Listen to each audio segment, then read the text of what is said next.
Salut les amis, aujourd'hui je vous présente la Primevera officinale, d'où son nom latin Primula veris, également appelée coucou, l'herbe à paralysie, l'herbe de Saint-Pierre, etc. Elle appartient à la famille botanique des Primulacées. C'est une plante vivace, et donc si vous la plantez au jardin, elle ressortira chaque année.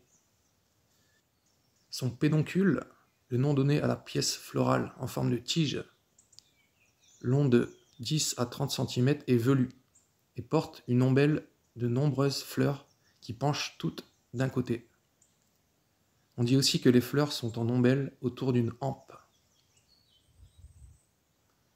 Le coucou est aussi nommé clé de Saint-Pierre ou clé du ciel, car l'ombelle ressemble à un trousseau de clés.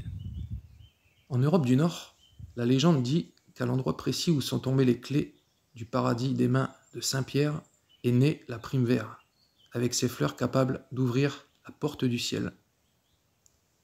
Hildegarde de Bingen, ancêtre des naturopathes, docteurs, botanistes et guérisseuses visionnaires, conseillait l'usage des fleurs pour lutter contre la mélancolie. Et elle conseille aussi la Primevera pour soigner la paralysie.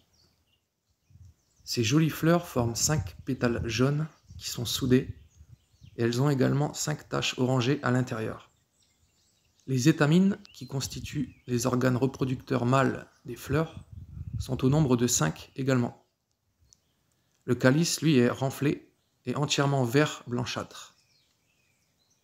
Les fleurs seraient surtout adoucissantes et calmantes, pour un sommeil réparateur, et pour soulager les maux de tête, et aussi diurétiques, antispasmodiques et anti-inflammatoires des voies respiratoires.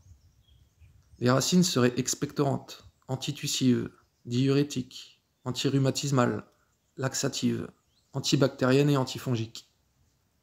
On trouve de ce fait la Primevera dans des mélanges pectoraux pour soigner la toux et la bronchite, et aussi pour entretenir l'hygiène buccale. L'infusion de Primevera contre le rhume, la toux sèche, mais aussi contre la migraine, les crises d'angoisse et les insomnies. Comptez une cuillère à café de Primevera officinale pour 15 centilitres d'eau froide que vous porterez à ébullition. Laissez infuser 10 minutes. Filtrez la préparation et ajoutez, si vous le souhaitez, une petite cuillère de miel. Vous pouvez en boire jusqu'à 3 tasses par jour. Les effets sont similaires à la camomille, un relâchement des muscles et un bien-être général. Le goût est très subtil avec un léger goût d'abricot. On peut utiliser les racines comme une épice. Elles ont un goût qui rappelle le clou de girofle et l'anis étoilé, tout en ayant une note très boisée. Les feuilles et les fleurs peuvent être consommées crues ou cuites, comme pour la Primevera élevée, Primula eliator, la Primevera acol, Primula vulgaris ou encore Primula juliae. Ayant goûté les fleurs de Primevera, waouh! Crues, les feuilles de Primevera officinale ont un goût qui est assez fort, un peu piquant.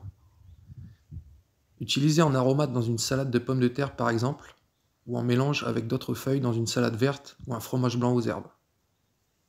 Cuite en soupe, et grâce aux saponines qu'elles contiennent, elle donne une consistance onctueuse. La floraison a lieu d'avril à mai, et c'est donc le moment si vous voulez en faire sécher pour vos délicieuses tisanes futures.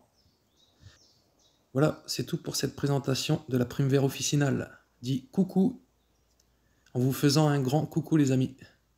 Allez, la bise, à la prochaine vidéo.